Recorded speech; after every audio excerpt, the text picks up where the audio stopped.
Hello and welcome to this video on how to write chemical formulae. Now hopefully by the end of this video you should be able to have developed the skill of being able to accurately write chemical formulae, and the reason why this is so important is that there's no way you will ever be able to balance a simple equation until you're able to write the correct formulae for a whole range of compounds. Now this might seem really daunting, but actually there's no need to memorize the formulae of a whole range of compounds. There's a couple of quick tricks that I can show you that will enable you to either complete them quickly or remember them really easily. Some of you might be thinking, well, magnesium chloride. The formula for magnesium chloride is actually MgCl2. But for sodium chloride, the formula is actually NaCl. And if I wanted to go on, aluminium chloride is AlCl3. So how is it that I know how to do this? How is it? Well, yeah, there's a little bit of experience here, but actually I can show you the tricks for how you can work these out for yourselves, and it's relatively straightforward. So the first thing I'm going to do is show you one of the tricks of the periodic table. So I'll just remove that for you. Okay, elements that are in group 1 are in group 1 because they have this one outer electron in their outer shell. Now, as we know, atoms like to have a full outer shell. So they got a choice. They can either lose that 1 or gain 7. Well, energetically, it makes it easier for it to just lose 1. And if it loses that 1 electron, it's going to form a +1 ion. Group 2 elements, these have 2 outer electrons and therefore all like to form +2. We can move to group 3. They have 3 outer electrons and therefore like to lose 3 electrons, forming +3 ions. Now when we get to group 4, you could say, well, actually, do they like to lose 4 or gain 4? Well, they tend not to do either, so we can just leave that there because what these like to form are covalent compounds rather than transferring electrons. Now, group 5 elements, these have 5 electrons in their outer shell. So instead of losing 5, these like to gain 3. And obviously, because electrons have a negative charge, these will form -3 ions. The same with oxygen, 6 outer electrons, so in order to become full, they like to gain 2 electrons and therefore -2 ions. Group 7, 7 outer electrons, they like to gain 1 electron and form -1 ions. And you should all know that actually group 0 or group 8 have full outer shells, and these neither like to lose nor gain, they're quite content. So this is a little trick that you could actually put on the top of your periodic table when you get one in your exam. And that's just to simply put +1, +2, +3, you leave group 4 and then reverse the pattern, -3, -2 and -1. And I'm then going to show you how we can use these numbers to actually help us write chemical formulae. So what I'm going to do now is just move this page up,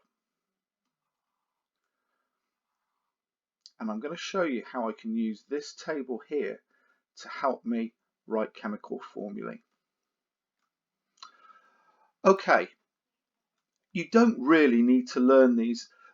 Some of them will really help. For example, let me just get a nice green color. Ammonia here is one that you'd really benefit from learning. But you don't need to learn magnesium, you don't need to learn calcium, you don't need to learn barium, because you can find those in the periodic table, and as long as you write those numbers above the groups, you'll know exactly what they are. But the ones that you really would benefit from learning are these ones here, and I would encourage you in a moment to pause the video and write these down. you would benefit in knowing copper, zinc, lead, iron and aluminium. And then you would also benefit in learning a carbonate, a sulfide, a sulfate, an oxide, a nitrate and a hydroxide. These ones here, if I just use a normal pen, these ones here you can simply work out from the periodic table. They're all in group 7, so they all like to gain 1 electron. So if you learn that copper likes to form 2+ ions, zinc likes to form 2+ ions, and lead likes to form 2+ ions, in combination with OH minus, NO3 minus, oxides like to form 2-. If you were to learn these, you would be extremely powerful in being able to name some, or rather than name, but to write the correct chemical formulae. And I'm going to show you how to do that. So let's say I wanted to look at calcium oxide. Calcium is in group 2, so it likes to form a +2 ion. So I'm going to write down my elements. I want to know the formula of calcium oxide. Well, as I said, calcium has a +2 charge. Oxide has a -2 charge. Now these two add up to 0, so the formula is CaO. Whereas if I was to look at something like potassium oxide, K+, O-2, potassium's in group 1, so it would have just a plus charge. Oxide, one that you need to learn, has a -2 charge. Now these don't add up to 0, and you probably notice that actually I need to have another potassium to get that charge to equal 0, and that's why the formula of potassium oxide is K2O. Let me just move this screen up a little bit more for you. So what I'd like you to do is pause the video, complete this table, and see how you get on with writing the formula for these compounds. Now, when we see these Roman numerals, like here and here, and just over here, and just over here, what these Roman numerals are telling you is that the copper has a +2 charge. The iron has a +2 charge. If it was a 3 in brackets, for example, Fe3, then it would be Fe3+. So this Roman numeral, it's an old-fashioned way of doing it. It just tells you the charge on the ion. So what I'd like you to do now is pause the video and have a go at doing some of these examples using the table above. So if I just bring that down, if you pause the video, make a note of the shaded yellow ones, and you should be able to get on with those. So pause the video now, copy out those, and then have a go at this table here.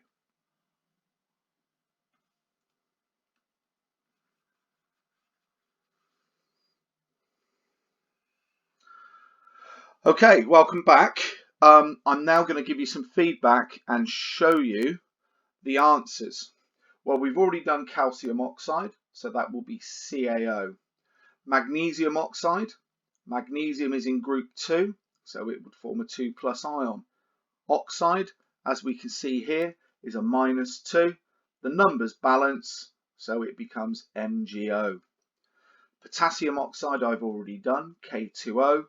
Hydrogen oxide, well, hydrogen, if you looked at that table, hydrogen is H+, so therefore I would write the plus there. Oxygen is -2, but I would need 2 of these hydrogen pluses to balance out and make the charge equal 0 overall, so it's going to be H2O, and this is hydrogen oxide, also known as water. Copper oxide, Cu +2, O is -2, these sum to 0, copper oxide. Sodium oxide, sodium is in group 1, has a single positive charge, oxygen is -2, So what we can now do is we now need 2 sodiums to make those charges equal 0. So the formula is Na2O. Silver oxide, Ag2O. Iron 2 oxide, FeO. Potassium chloride, KCl. Silver chloride, AgCl. Magnesium chloride, magnesium is +2, chloride is minus, so I need 2 chlorides to make those equal 0, so it becomes MgCl2. Calcium chloride, same again, calcium has a +2 charge, so the formula will be CaCl2. Hydrogen chloride, HCl. Lead chloride, lead was one of those ones that you had to learn. You can't find it in the, well, you can find it in the transition metals, but you need to learn that lead has a +2 charge, so it becomes PbCl2. Copper 2 chloride, CuCl2, and iron 2 chloride, FeCl2. I hope you found that useful, and I can always do another video if I get some feedback. If you ask your teachers, I'm quite happy to do another video for you on some more complicated ones that start looking at the hydroxides, sulfates, carbonates. But I can do those in a different video. I hope you found that useful.